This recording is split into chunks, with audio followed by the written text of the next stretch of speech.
The pot was boiling. The aroma filled the entire compound. But when I peeked through her window that evening, her plate was untouched. Again. For the 47th time.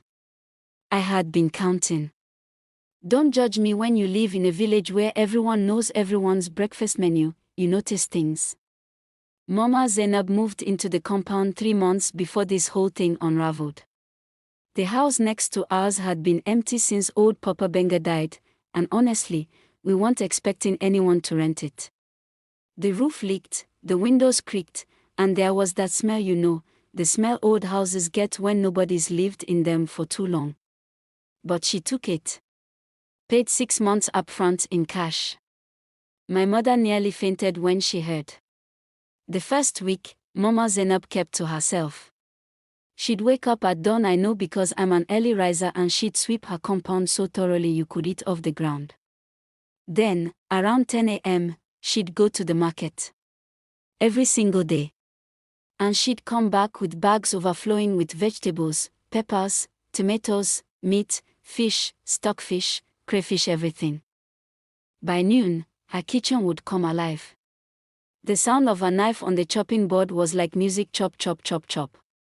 Then the sizzle of palm oil hitting the hot pot, the aroma of onions and peppers frying, the rich smell of stew simmering for hours. My mother would sniff the air and say, "Oh, that woman can cook. Her husband must be a lucky man." But here's the thing, there was no husband. No children. No visitors. Mama Zainab lived alone.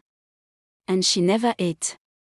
I'm not saying she fasted or skipped meals like normal people. I mean, she cooked elaborate feasts and didn't touch them. At first, I thought maybe she was cooking for later. But then one afternoon, I saw her through my window. She had prepared jollof rice, the kind that makes your mouth water just from looking at it, and she dished out a huge plate. She arranged it beautifully, added fried plantains on the side, some coleslaw, and 2 pieces of chicken. Then she sat there, just staring at it, for 20 minutes. When the food got cold, she covered it, went outside, and gave it to the children playing football in the street. This became her routine. Cook, stir, give away. The children started gathering at her door every afternoon like clockwork. She'd feed 10, 15 kids at a time. Their mothers were grateful, of course. Free food. In this economy. Nobody asked questions. But I did. One Saturday morning, I finally got the courage. I knocked on her door around 11 a.m., right before her cooking session. She opened it with this warm smile that made her eyes crinkle at the corners. "Good morning, Ma," I said, suddenly feeling like a foolish girl. "My mother sent me to borrow some salt." It was a lie. We had 3 containers of salt at home. She invited me in. Her house was spotless. Minimal furniture, but everything had its place. On the wall, there was a single photograph of a man and a woman on their wedding day, young and glowing with happiness. The man had his arm around her waist, and she was laughing at something he'd said. Mama Zainab caught me staring.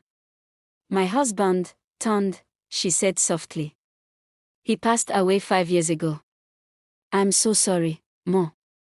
She handed me the salt I didn't need, but then she did something unexpected.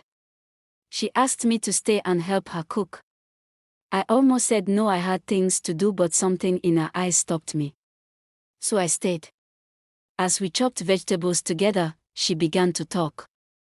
Not about her husband at first, but about food. How her grandmother taught her to cook when she was 7. How every dish had a memory attached to it. How cooking was her love language. "Ton loved my cooking," she said, stirring the pot with this distant look. Every evening, he'd come home from the farm, tired and dusty, and I'd have his food waiting. He'd wash his hands and sit down, and before he even took a bite, he'd say, "Zainab, you're magic. This food SCF, it go make dead man wake up." She laughed, but it was the kind of laugh that had tears hiding in it. We couldn't have children, she continued. So we poured all that love into other things. He tended to his crops, I tended to my kitchen. We were enough for each other. Then she told me about the accident. How Ton went to the market one Tuesday morning and never came back. How a truck lost control on the main road. How she cooked his favorite meal that evening, oha soup with plenty of stockfish, just the way he liked it, and waited for him to come home. He never did. For 2 years, I couldn't cook. I had a dream. Ton came to me, looking exactly as he did on our wedding day. He said, "Zainab, why did you bury your magic with me? I'm gone, but your hands still work. Your heart still works. Cook for those who need it. Feed the hungry. Let your love spread beyond our 4 walls."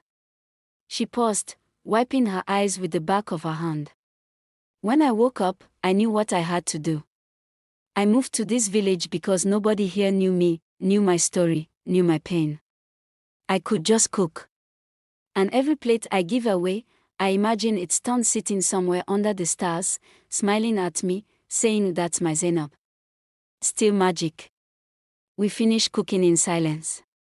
When the food was ready, this incredible ifo riro with assorted meat that could wake the dead, she dished it out into multiple plates. But this time, she also dished out one more plate. For herself.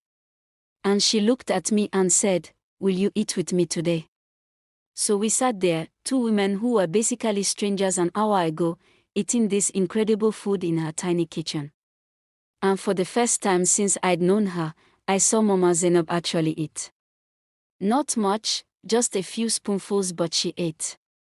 When the children came by later that afternoon, I helped her distribute the food. And I noticed something I'd never seen before. As each child took their plate and said thank you, Mama Zainab would touch their heads gently and whisper something. You know, if this story is touching your heart right now, take a quick second to hit that subscribe button and turn on notifications. Here at Give Story Time, we share real stories about real people who remind us that kindness still exists. Trust me, you don't want to miss what's coming next. After they left, I asked her what she said to them. I say, may you never know hunger. May love always find you. May your plate always be full. It's been 2 years since that conversation. Mama Zainab still cooks every day. Still feeds the neighborhood children. But now, she also eats. Small portions, but she eats. And sometimes, on Saturday mornings, she invites me over and we cook together. She teaches me her recipes, tells me stories about Ton, and reminds me that love doesn't die when people do. It just finds new ways to feed the world.